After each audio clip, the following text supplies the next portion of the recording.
I could go on for days of how we are imprisoned in Plato's cave.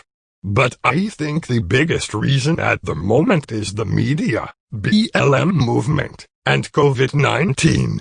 Here are my reasons. So not only does the media only show a fraction of what happens, but they will manipulate the story in order to spur apprehension, dismay, or whoever's agenda wants to get pushed by payment.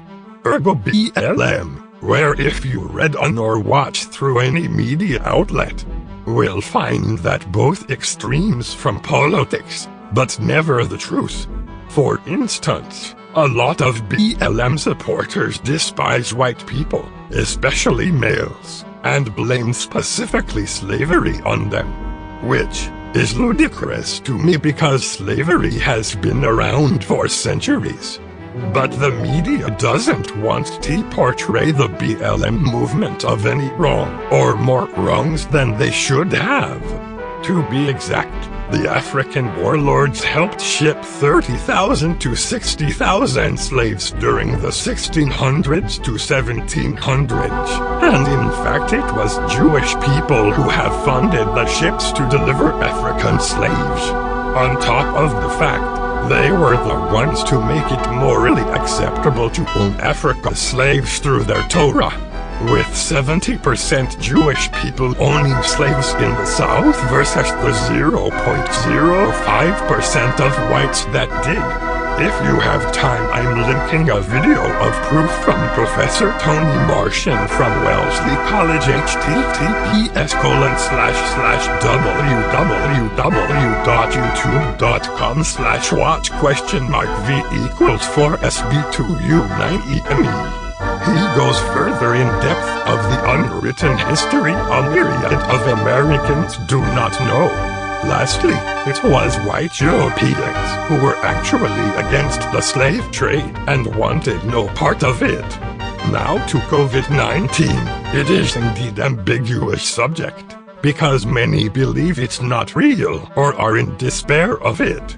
I think with the media it pushes fear to the people's eyes to not question other countries or past historical events, such as the Spanish influenza, which is still around but later no one bothered to care for it. I personally believe COVID is real.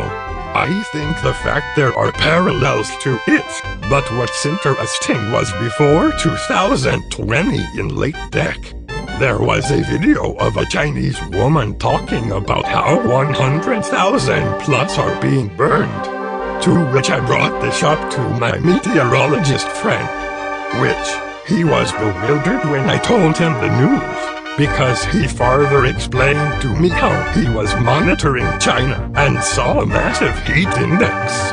And for those that don't know, our body heat gives different colors, as opposed to natural heat from the earth or heat from flames. And it was immense human body heat gathered up mixed flame heat. So the media would never coverage such a story on China, let alone the ears blindfolded pushed into trains. But what further proves we are prisoners in Plato's cave comes from the fact that BLM protests are happening, and it was explicitly told to never form in massive groups. But at last there they are burning and pillaging communities whilst there is a pandemic.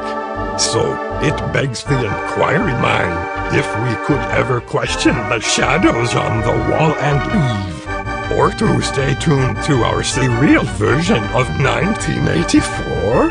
Because it is also shown through social media that to question the herd would be death or psychological death on both sides. Thank you for reading. I know it was supposed to be brief, but I had quite a bit on my mind.